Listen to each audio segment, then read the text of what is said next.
Bonjour à tous et bienvenue sur le plateau de Bonjour chez vous. Aujourd'hui, nous terminons notre semaine avec un sujet très sérieux, très important. Et nous le croyons aujourd'hui, ça va être le jour de la délivrance de certains d'entre vous.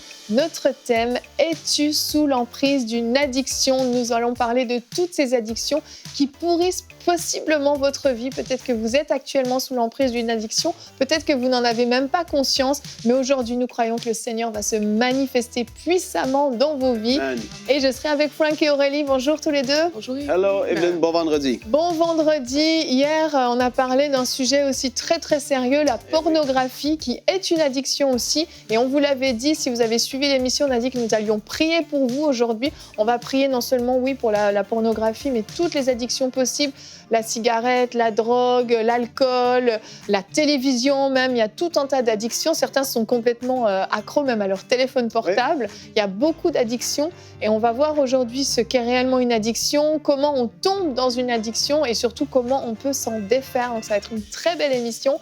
Et nous aurons un magnifique témoignage en fin d'émission. Vous allez découvrir un homme zélé pour le Seigneur, mais il ne l'a pas toujours été. Il s'agit de Martin, le fils d'Agathe, donc Agathe qui était avec nous la semaine dernière sur le plateau de C'est mon histoire. Cette maman qui a prié pour que ses fils soient libérés de la drogue. Eh bien aujourd'hui, c'est le témoignage d'un de ses fils, Martin, qui nous raconte comment le Seigneur a littéralement transformé sa vie. Un magnifique témoignage qu'on découvrira en deuxième partie d'émission. Mais pour l'instant, Frank, on va commencer avec toi. On va creuser ce thème des addictions dans la pensée du jour.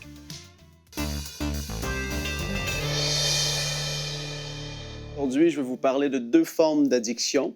Première, naturelle. Deuxième, spirituelle. En fait, on doit comprendre comment les addictions fonctionnent pour pouvoir s'en libérer et même comprendre les combats qu'on vit. Parce que quand on est pris sous une addiction, au début, des fois, on ne va même pas le savoir qu'on a cette addiction dans notre vie, mais on doit venir qu'à réaliser cette chose.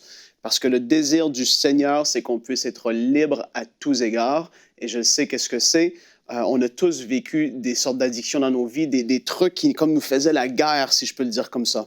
Et on va lire ensemble dans 1 Pierre, chapitre 2, le verset 11. Là, c'est Pierre qui parle. Il dit « Bien-aimés, je vous exhorte comme étrangers et voyageurs sur la terre à vous abstenir des convoitises charnelles qui font la guerre à l'âme. » Et là, ici, il parle à des chrétiens et il leur dit « Abstenez-vous ». C'est-à-dire que c'est entre vos mains de vous abstenir des convoitises qui peuvent être là, des désirs qui vont faire rage à l'intérieur, la nature charnelle qui est là, qui est encore vivante, qu'on le veuille ou pas, c'est encore là. Il dit c'est comme une guerre qui est là, mais vous devez vous abstenir. Première des choses que je veux établir, c'est qu'il va y avoir des choses naturelles dans nos vies, que ce soit la nourriture, on est en addiction à la nourriture. Ça peut être tellement aussi simple que le fait de couper du sucre dans nos vies va nous libérer de cette addiction. Vous allez dire, mais ça, c'est très terre à terre, Frank. Oui, et c'est vrai, parce qu'il y a des choses, on peut spiritualiser tout, mais il y a certains problèmes qui sont là, qui peuvent être réglés de façon très facile, mais c'est-à-dire qu'on doit s'abstenir. Il va falloir qu'on dise, non, je vais arrêter de manger ces trucs. Ils sont trop sucrés et en fait, j'ai une addiction et je veux en manger, et c'est pas normal et c'est pas bien. Ça fait du mal à notre corps, on est le temple du Saint-Esprit. Après ça, il va y avoir des addictions qui vont être plus spirituelles. Souvent, qu'est-ce qui va se passer? Pas tout le temps, mais souvent, c'est qu'une addiction va commencer par un désir charnel et il va y avoir comme une attirance et une addiction qui est plutôt d'ordre naturel, mais qui va être un péché qui va ouvrir la porte à un mauvais esprit, au monde spirituel, le monde démoniaque. Et là, c'est alors que ça devient, je vais le dire comme ça, pire, parce qu'on devient sous l'emprise du diable et de ses mauvais esprits. Et il y a une addiction qui va être là dans nos vies et qui va, comme à tous les fois qu'on voudrait s'en libérer, il y a comme une chaîne qui est attachée à nous et on va se dire « Ah non, j'ai pas envie de faire ça. » Et là, le soir, boum, la chaîne, c'est comme si elle te tire, en fait. Et t'es livré à cette chose, c'est parce que là, c'est à un autre niveau, c'est rendu même spirituel, ce n'est plus juste naturel, un désir charnel. Mais là, il y a un démon qui veut satisfaire ses propres désirs à lui au travers de ton corps. Et ça, c'est quelque chose d'autre et c'est une réalité et c'est pour ça qu'on en parle aujourd'hui. Je vais vous lire un verset qui n'est pas forcément hyper connu, mais qui est très parlant. Proverbe chapitre 6, le verset 27. « Peut-on prendre du feu contre soi sans que les habits ne s'enflamment? Peut-on marcher sur des charbons ardents sans se brûler les pieds? » C'est-à-dire, est-ce que tu penses que tu vas pouvoir flirter avec le diable, avec le monde spirituel démoniaque, sans tôt ou tard te faire brûler? Est-ce que tu vas garder quelque chose dans ta vie sans que cette chose, et ici ça parle du feu, sans que ça te brûle? Non, c'est impossible. Tôt ou tard, il va y avoir des ravages, il va y avoir des choses négatives qui vont en découler, que ce soit au niveau sorcellerie, que ce soit au niveau de l'âme, les émotions, tout ça, ou que ce soit charnel, l'impudicité, on a parlé de la pornographie hier, tous ces désirs-là et ces péchés-là, tôt ou tard, il va y avoir des problèmes qui vont en ressortir. Aujourd'hui, prends la décision de dire j'arrête avec ces choses parce que ça ne m'appartient pas. Christ est venu, Jésus est venu afin que j'aie la liberté à tous égards. Ces chaînes aujourd'hui qui sont comme là sur ta vie, qui vont te tirer, on va prier afin que tu puisses être libéré pleinement de ces choses au nom de Jésus. Amen, amen. Quand tu parles de chaînes, je me souviens du magnifique témoignage du pasteur Jean Turpin qui était venu il y a quelques semaines, qui disait que quand vraiment il a donné sa vie à Christ, quand vraiment il lui a tout abandonné, il a littéralement entendu des chaînes tomber à terre. Wow. Et c'était ces chaînes d'addiction. On sait qu'il était aussi dans l'alcool, dans tout un tas de choses. Il avait vraiment une vie de débauche et il les a entendus tomber. Parce que oui, comme tu le dis, au bout d'un moment, quelque chose qui peut paraître très naturel peut devenir spirituel au point où, oui, on est enchaîné spirituellement. Et là, c'est beaucoup plus difficile de s'en défaire, mais c'est tout à fait possible. Toujours. Alléluia, parce qu'on a un Dieu puissant et merveilleux. J'ai un verset qui va vous encourager à la maison. Il est très, très beau. C'est dans les psaumes. Le psaume 116 au verset 3 à 5. « J'étais accablé par la détresse et la douleur, mais j'ai fait appel au nom de l'Éternel. Éternel, sauve-moi. L'Éternel fait grâce et il est juste. Notre Dieu est rempli de compassion. » Et certains d'entre vous, vous êtes accablés sous le poids de la drogue, sous le poids de toutes sortes d'addictions. Et on sait que une addiction provoque quelque chose au niveau du corps, littéralement. Ce verset nous parle de douleur, mais ça crée vraiment des douleurs. On est tellement en manque, on en a tellement besoin que physiquement, notre corps va nous le réclamer. C'est autant le cas pour du sucre, comme tu parlais, que pour de la cocaïne, de l'héroïne ou toutes sortes de drogues même fortes. Pornographie aussi. Et même la pornographie, le corps commence à demander et on se soumet à ces désirs du corps. Mais ce que j'aime dans ce verset, c'est Éternel, sauve-moi. Ce cri du cœur qui émane d'une décision de « je n'en peux plus, il faut que ça cesse ». La Bible dit de résister au diable et le diable va fuir. Et quand tu commences à dire à Dieu « Seigneur, viens à mon secours », ça veut dire que tu as commencé ta résistance en fait. Et tu parles des addictions, c'est comme tu as dit quelque chose, que c'est comme si c'est plus fort que toi. Mais ça, c'est un mensonge justement que l'ennemi veut parfois faire que les personnes entretiennent en fait. Et par rapport à ce que Frank il partageait dans la pensée du jour, j'ai envie de dire aux gens vraiment, ça commence par cette ferme décision-là. Que ce soit spirituel, que ce soit naturel, ça commence par la décision de moi, ce ne sera plus mon partage. Peu importe, je choisis que ce ne sera plus mon partage. Et alors que je fais ce choix, maintenant je crie à Dieu, qui est le Dieu de mon salut, et je vais voir ces choses quitter ma vie. J'ai souvenir comme ça il y a un jeune dont je m'occupais qui était dans certaines addictions comme ça. Et un jour, il me dit que alors qu'il a décidé que c'était fini, il a fait un rêve cette nuit-là où il a vu comment on venait le sortir. Il y avait comme des millions et des millions d'hommes qui étaient comme dans une prison. Et lui, on est venu le sortir de cette prison-là. Alléluia. Et depuis ce jour-là, c'était terminé. Ça ne revenait plus du tout. Donc, j'encourage les personnes à prendre la décision et c'est aujourd'hui que ça va s'arrêter. Et beaucoup se sont retrouvés piégés dans une addiction. Au départ, c'était pour avoir l'air cool. Tu as voulu fumer de la drogue avec tes amis.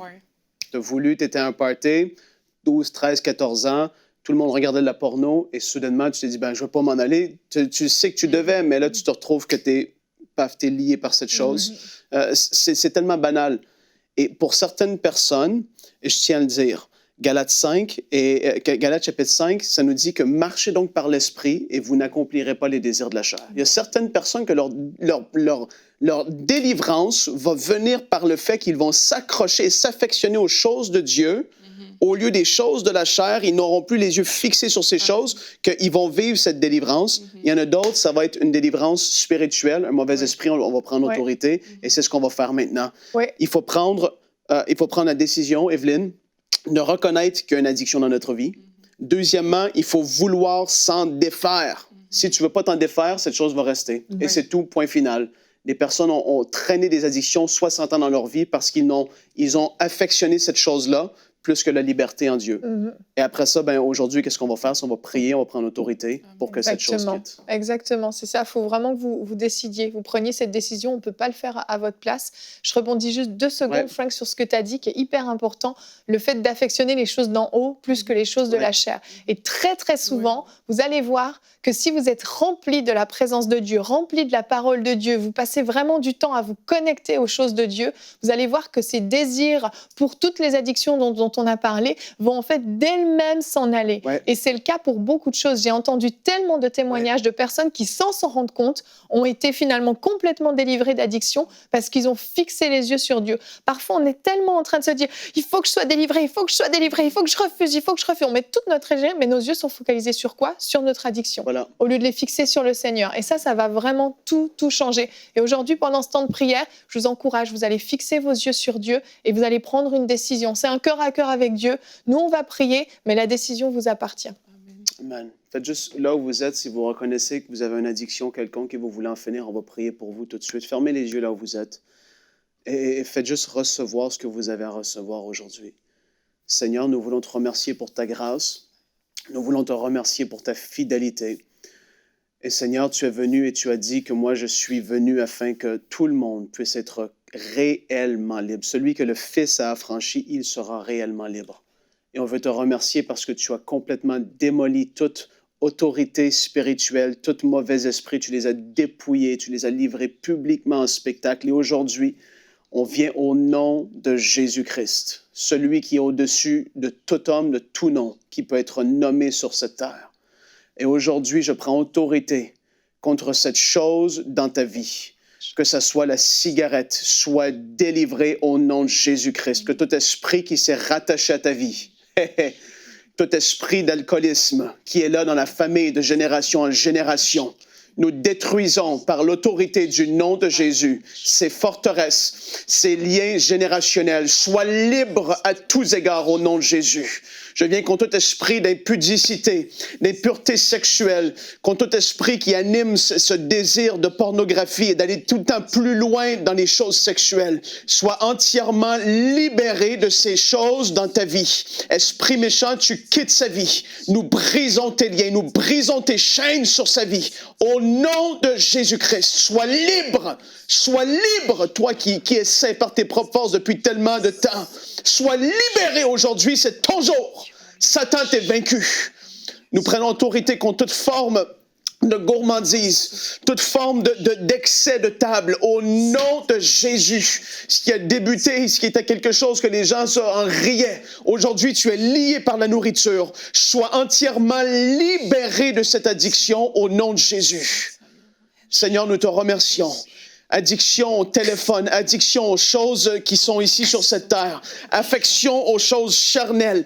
Je prie que tu sois fortifié dans ton esprit. Je prie que tu prennes cette décision de t'accrocher aux choses d'en haut et non à celles qui sont sur la terre. Sois libre, mon frère, sois libre, ma sœur. Sois libre de la dépendance affective. Sois libéré.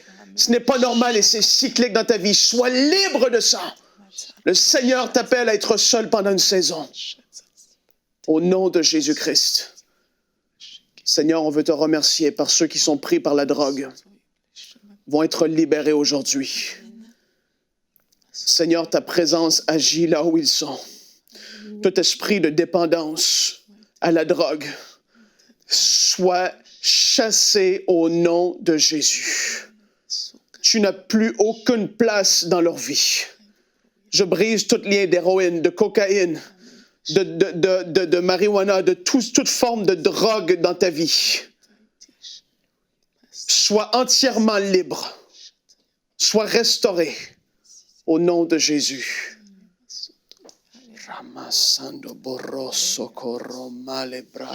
Alléluia, merci. Merci Père, merci Seigneur pour ce que tu as fait dans leur vie.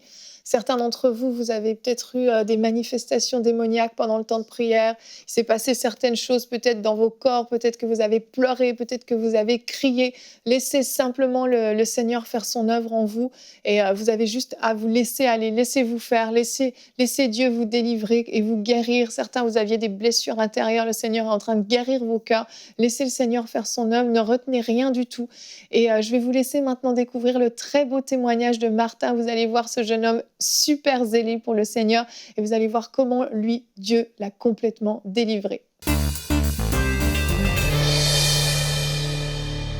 Et on se retrouve pour la rubrique C'est mon histoire. Aujourd'hui, je vous présente un homme qui a été complètement délivré de la drogue, de l'alcool grâce au Seigneur Jésus. Martin, bonjour. Bonjour Evelyne. Comment vas-tu? Ça va très bien, vous? Ça va très Oui. bien, merci. Merci d'être là. Ça fait plaisir, merci à vous. Eu le grand plaisir de rencontrer ta maman la semaine dernière. Ouais. C'est une femme exceptionnelle et je pense que tu dis amen à ça. Amen, oui. T'es obligé, hein? Oui, oui, oui. T'es obligé. Elle nous a raconté l'histoire de votre famille, comment Ouais. elle a combattu dans la prière alors qu'il Ouais. s'est passé quand même beaucoup de périodes difficiles avec ton frère jumeau et toi qui avez commencé à consommer de la drogue à l'âge de 13 ans.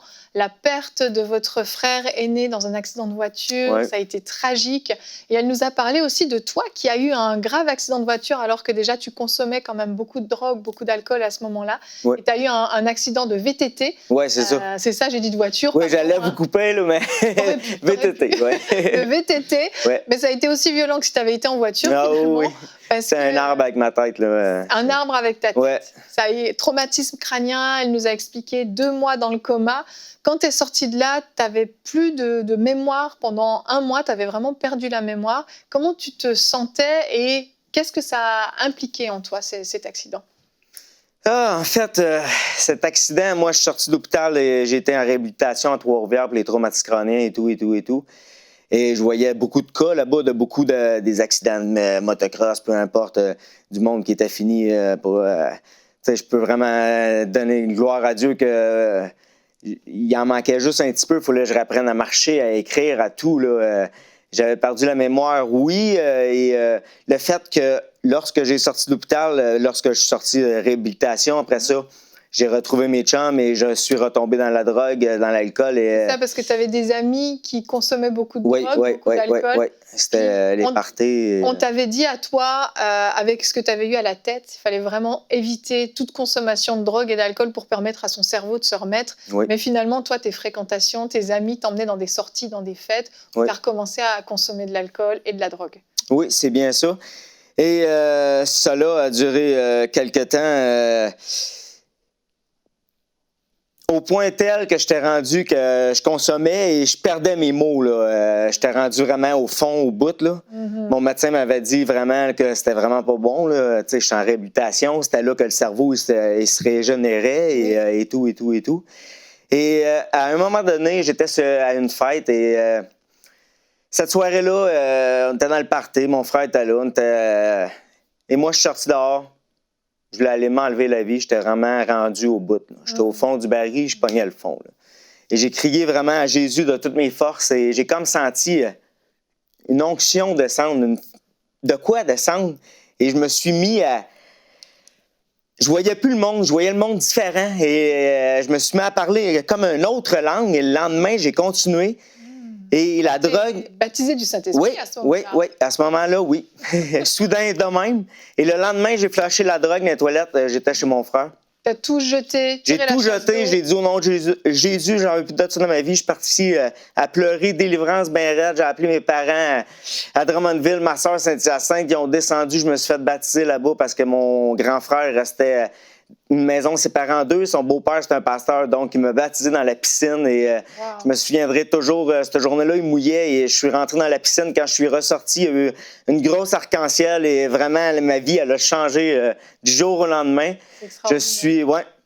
Il y avait vraiment un avant, un après. Tu as été complètement transformé, délivré de la drogue. Oui. Tu n'as pas eu de symptômes de manque ou quoi que ce soit, tu sais, comme on peut le penser. Non, C'était une j'ai pas eu de délivrance. sevrage. Là. Oui, de sevrage. Non, c'est ça. Rien du tout, rien du tout. Non. Et qu'est-ce qui s'est passé après? Parce que tu as commencé à vraiment expérimenter une relation avec Dieu. Oui. et tu as rencontré une jeune fille que tu t'es dit, bah, tiens, je vais lui parler du Seigneur. Oui, en fait, c'est ça. Moi, je jouais du drum à l'église. Dieu m'avait donné... Je me suis mis même à écrire à ce moment-là. J'étais vraiment bouillant pour Dieu. Et à un moment donné, j'ai connu une demoiselle que je parlais de Dieu et tout. Et ça a été plus loin que ça. Finalement, je suis déménagé avec elle à Montréal et ça a duré au-dessus de 10 ans ensemble, mais 14 ans de loin, entre les deux. J'étais avec Dieu, j'étais pas avec Dieu. Tu sais, je vivais avec ce que le monde vive. Parce que tout est permis, mais tout n'est pas utile. Et moi, c'était l'alcool qui embarquait. C'est ça, tu as recommencé à boire, fumer de la cigarette. Mais oui, boire, c'est fait pour ça. Ouais. Tu as recommencé à boire, à fumer, boire de l'alcool. La drogue, même, tu as touché à des drogues finalement même plus dures. Parce qu'en soirée, tu te prenais au jeu tout le temps. Alors que tu avais vécu cette délivrance, tu n'arrivais pas à sortir de là réellement. Parce que c'était quoi? C'était l'influence, les amis, etc. Oui, c'était l'influence, c'était les amis. Et comment je pourrais dire ça? En même temps, peut-être un manque de confiance en soi ou je ne sais pas comment expliquer ça, mais tout ça a fait en sorte que justement, je me suis laissé influencer. Et oui, je prenais des drogues fortes et tout en la prenant, je me sentais pas bien là-dedans. Parce que comme si je le savais. Oui, je le savais. Pas comme si je le savais. Je le savais parce que j'étais né de nouveau.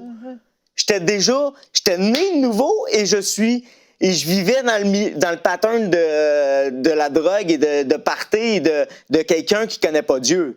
Tu sais, vous comprenez? C'est ça. Il y avait un gros décalage, en fait. Et voilà. Et voilà. Et comment ça s'est passé? Parce qu'aujourd'hui, tu viens nous témoigner. Bien entendu, le Seigneur a fait quelque chose d'extraordinaire. Mais comment ça s'est passé, ce moment où, finalement, tu me disais, j'ai un pied dedans, un pied dehors. Tu as décidé de donner tes 2 pieds au Seigneur et tout ton être au complet. Oui. Mais en fait, tout cela a fait en sorte que... avec la demoiselle que j'étais, mais finalement, maintenant, on était des amis. Vous êtes séparés. C'est ça, on s'est séparés. Et j'ai été, 3 ans, oui, je rencontrais, mais en même temps, je savais que c'était pas la bonne. En même temps, je savais que c'est comme si Dieu, je savais qu'il préparait quelque chose pour moi, mais je ne savais pas où me lancer, vous comprenez? Et dans quel... et qu'à un moment donné, là, excusez, là, j'ai comme rembarqué dans mes... Mais à un moment donné, j'ai dit à mon père, j'ai dit, « Pa, je suis sûr que si je déménage, ça m'aiderait, ça. » Mon père, il dit, « C'est pas parce que tu vas déménager que tu vas changer de vie, là. J'ai dit, « Pa, je te le dis. » Et finalement, j'ai déménagé et par la grâce de Dieu qui s'est servi des gens, que ça m'a fait ouvrir les yeux et tout ça a fait en sorte que à un moment donné, j'ai dit, c'est assez. Et j'ai dit à mon ami, tu vas me filmer. Car c'était censé d'être le 20, ma date, et finalement, ça a été le 19 novembre 2019. J'ai dit, tu vas me filmer parce que c'est la dernière fois que je prends de l'alcool. Tu avais fixé une date avant où tu t'étais dit, le 20, je ne boirai plus, puis finalement, tu as devancé carrément. J'ai devancé car le 20, j'allais au groupe Zoom, au groupe Connexion, pardon. Au groupe Connexion, là, c'est parce qu'on le fait sur Zoom à ce temps-ci. C'était dans ton église, c'est ça? Oui, oui. J'allais au groupe Connexion le 20. Fait que je me suis dit, puis j'achetais une dernière bouteille de vin. Puis je la buvais avec mon chum et il me filmait. Et c'était la dernière bouteille de vin et que la prochaine, je la boirais avec Dieu au ciel. Puis ça a été le 19 car j'allais au groupe le lendemain. Fait que j'ai fait le 19. Il m'a filmé. Délivrance totale, j'ai jeté 2 bouteilles de fort dans les toilettes et vraiment complètement délivré. J'ai pris ma dernière gorgée de vin tout seul, que mon chum m'a dit, prends du temps avec Jésus et prends ta dernière coupe tout seul. Puis, et j'ai pris ma dernière coupe seule et vraiment, j'ai été délivré complètement. Et j'ai tenu parole le lendemain, c'était la cigarette. Ça, j'ai entendu au lendemain. Et en revenant du groupe Connexion, j'ai dit, je le fais. J'étais dans mon garage, je me suis fait un petit feu. Je fumais mes cigarettes, je m'avais acheté des Marlboro, j'ai fumé. À un moment donné, j'ai mis ça dans le feu. J'ai brûlé ça, j'ai dit au nom de Jésus dans ma vie. Et j'ai vraiment dit, Seigneur, enlève tout goudron de mon corps, enlève toute nicotine de mon corps. Et J'ai été libéré complètement. Le lendemain, j'ai pris une gomme et la gomme, elle goûtait dégueulasse. J'ai dit, c'est sûr, j'ai dit, Seigneur, enlève tout de mon corps. Un chewing-gum à la nicotine, Ouais. c'est ça qu'on prend Ouais. pour enlever l'envie de fumer. Ben, c'est ça. Ça t'a dégoûté parce que tu avais demandé à Dieu d'enlever toute trace de nicotine de ton corps, c'est ça? Oui, fait que j'en ai pas eu besoin. C'est ça? Fait que j'ai été délivré complètement. Moi, je dis ça aujourd'hui, c'est pour encourager quelqu'un que vraiment, peu importe la situation que tu vis ou la dépendance que tu as, quand vraiment tu dis Seigneur, je te donne tout et que tu ne fais pas à moitié, que tu fais pas je laisse une petite porte d'ouverture, non, tu donnes tout à Dieu, il prend et il te libère et tu viens plus que victorieux. Et aujourd'hui, je vais annoncer son nom et je veux dire à tout le monde que Dieu, il délivre et il fait des miracles. Amen, amen. Et aujourd'hui, ta mère, la semaine dernière, nous expliquait que à l'école, ça allait très très mal. Il y avait même, elle ne l'a peut-être pas dit à l'antenne, mais elle me l'avait dit, un de tes directeurs qui avait dit que tu allais être illettré toute ta vie. Et aujourd'hui, tu écris des textes sur Facebook, des textes sur Dieu, sur ce que tu vis avec Dieu, et tu le fais tous les jours. Ça, c'est un beau pied de nez quand même à ce qui avait été dit sur toi. Oui, en fait, c'est ça. Ça faisait quand même un petit bout que j'avais hâte de dire mon témoignage dans les églises et tout, et il fallait que je me prépare avec mon pasteur. Et à un moment donné, mon pasteur, il me dit « Martin, tu as déjà commencé ton ministère? Sur Facebook, tu écris des textes. » Et c'est vrai, dans le fond, j'ai déjà commencé mon ministère. Et moi qui n'aimais pas écrire et qui était supposé d'être, voyons, pas dyslexique. Illettré. Illettré. Mais aujourd'hui, j'écris. Je remercie Mme Perry qui corrige mes textes, car c'est sûr que je fais corriger mes textes, car il y aurait quand même des fautes. Là. Oui, mais tu es capable d'écrire, tu es capable de lire, tu es autonome, tu travailles dans le bâtiment, et tu as pu t'acheter là, pendant le confinement dernièrement ta première maison. Là aussi, c'est exceptionnel quand même, parce que tu avais une vie tellement chaotique. Tu achètes ta maison et tu es en train de la rénover. Oui, vraiment, c'est une bénédiction, c'est une grâce de Dieu. Je travaille pour un contracteur chrétien. Et dans ma famille, on est tous entrepreneurs. On travaille tous de nos mains. Fait que mon père est venu faire mon électricité, mon frère la plomberie.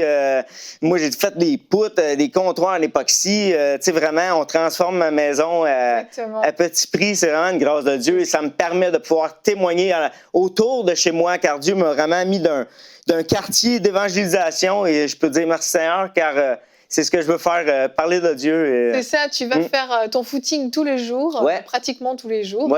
Et tu rencontres des gens qui sont dans le besoin. Tu es dans un quartier où il y a des gens qui ont beaucoup besoin du Seigneur. Et tu leur témoignes, tu parles de Dieu autour de toi, des gens qui sont alcooliques, justement. Qui étaient comme moi avant, et voilà. Tu leur partages ton témoignage.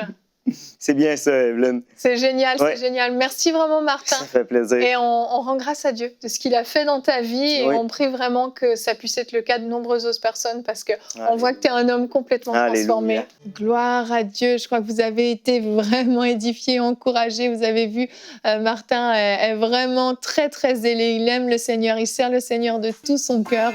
Et c'est un très, très bel exemple à suivre. Vraiment, merci d'avoir suivi cette émission. Je suis tellement contente de ce que Dieu a fait dans vos vies. Je me réjouis d'avance. Envoyez-nous vos témoignages. Vous pouvez aller sur emcitv.com/témoignages. Remplissez ce formulaire et racontez-nous ce que Dieu a fait dans votre vie. On veut glorifier Dieu avec vous. Soyez tous bénis. Passez un bon week-end et à la semaine prochaine.